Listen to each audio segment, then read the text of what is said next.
அனைவருக்குமே வணக்கம்.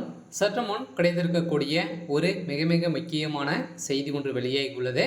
சற்று முன் சட்டசபையில் வெடித்த கலவரம், ஸ்டாலின் மீது தாக்குதல், இது மாதிரி செய்திகள் வெளியாகிருக்கு. ஸோ இப்போ பார்த்தீங்கன்னா 2வது நாட்களாக பார்த்தீங்கன்னா சட்டசபை இன்று நடைபெற்றது இல்லையா? ஸோ இன்று பார்த்தீங்கன்னா அதிரடியாக அதிமுகவினருக்கும் திமுகவின் இடையே பார்த்தீங்கன்னா அங்கு வெடித்த கலவரத்தால் ஸ்டாலின் மீது பார்த்தீங்கன்னா தாக்குதல் நடத்திய சம்பவம் பெரும் அதிர்ச்சியும் பெரும் பரபரப்பையும் ஏற்படுத்தியிருக்கு. இருந்தாலும் இதன் அடிப்படையில் தான் பார்த்தீங்கன்னா எடப்பாடி பழனிசாமி அவர்கள் திமுகவை ஒட்டுமொத்தமாக ஒழிக்க வேண்டும் அப்படின்ற மாதிரி பேசிய சம்பவத்தினால் இப்போ பார்த்தீங்கன்னா முன்னெச்சரிக்கையாக கனமழையால் நீங்கள் எடுத்திருந்தீங்க அப்படின்னா எந்த ஒரு பாதிப்பும் ஏற்பட்டு இருக்காது அப்படின்ற மாதிரி திமுகவுடைய அரசு தரைக்குறைவாக பேசிய எடப்பாடி மீது அவர்கள் மீது பார்த்தீங்கன்னா பேசிய சம்பவத்தினால்தான் தான் அங்கு வெடித்த கலவரத்தால் அதிமுகவினருக்கும் திமுகவினருக்கும் இடையே பார்த்தீங்கன்னா சண்டைகள் ஏற்பட்ட சம்பவம் தான் அங்கு ஸ்டாலின் மீது கடுமையாக தாக்கப்பட்டது. இதன் அடிப்படையில் சபாநாயகர் அவர்கள் போட்ட அதிரடி உத்தரவால் திமுகவினர் அனைவரையுமே பார்த்தீங்கன்னா வெளியேற்றப்பட்ட சம்பவம் தான் பெரும் பரபரப்பை ஏற்படுத்தியிருக்கு. என்ன நடந்திருக்கு அப்படின்றத தொடர்ந்து வீடியோவில் பார்க்கலாம். அதுக்கு முன்னாடி நம்ம சேனலுக்கு இப்போ தான் நீங்கள் முதல் முறையாக வந்திருக்கீங்க அப்படின்னா மறக்காமல் நம்மளுடைய சேனலை சப்ஸ்கிரைப் பண்ணி சப்போர்ட் பண்ணுங்கள். வாங்க வீடியோக்குள்ளே போகலாம். இந்த ஆண்டின் இறுதி சட்ட தொடர் கூட்டம் பார்த்தீங்கன்னா இன்றும் நேற்றும் நடைபெற்றது இல்லையா? இதன் அடிப்படையில் சென்னை தலைமை செயலகத்தில் தொடங்கியது. இதில் உரையாற்றிய தமிழக வாழ்வுரிமை கட்சி தலைவர் வேல்முருகன் சில குற்றச்சாட்டுகளை முன்வைத்திருந்தார்.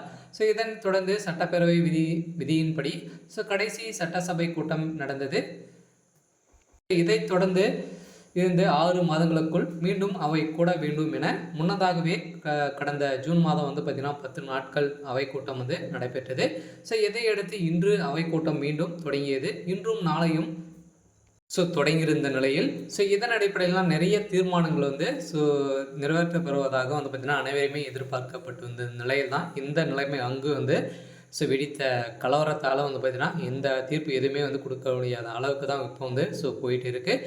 இதை தொடர்ந்து அதனடுத்து பார்த்தீங்கன்னா கேள்விகள் நேரம் தொடங்கியது. தமிழக வாழ்வுரிமை கட்சியின் தலைவரும் எம்எல்ஏவுமான வேல்முருகன் தன்னுடைய தொகுதியில் மேற்கொண்ட வேண்டிய பணிகள் குறித்து கேள்விகள் எழுப்பியிருந்த நிலையில், அதாவது கடந்த 4 ஆண்டுகளில் என்னுடைய பன்ருட்டி தொகுதியில் ஏராளமான மழை வெள்ளம் பாதிப்புகள் ஏற்பட்டுள்ளது. இது குறித்து அமைச்சர் துரைமுருகனிடம் மனு ஒன்றை கொடுத்திருந்தேன். அதில் தடுப்பணை மற்றும் தடுப்பு சுவர் குறித்து கோரிக்கையை பார்த்தீங்கன்னா வைத்திருந்தேன்.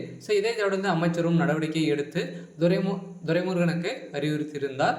ஆனால் இப்பணி பாதியிலேயே நின்றிருக்கிற நிலையில் தான் என்னுடைய தொகுதியில் பொதுப்பணித்துறை அமைச்சகம் சார்பில் இதுவரை எந்த ஒரு நற்பணிகளும் நடக்கவில்லை என குற்றச்சாட்டுகள் வந்திருந்த நிலையில் தான் அங்கு எடப்பாடி பழனிசாமி அவர்கள் பார்த்தீங்கன்னா திமுகவை சடாவடியாக பேசிய சம்பவத்தினால்தான் அங்கு கலவரங்கள் வெடித்திருக்கு. இருந்தாலும் என்ன நடக்க போகுது அப்படின்றத வெயிட் பண்ணி பார்க்கலாம். இது மாதிரி செய்திகளை தெரிஞ்சுக்கணும் அப்படின்னா மறக்காமல் நம்மளுடைய சேனலை சப்ஸ்கிரைப் பண்ணிக்கோங்க. தேங்க்யூ.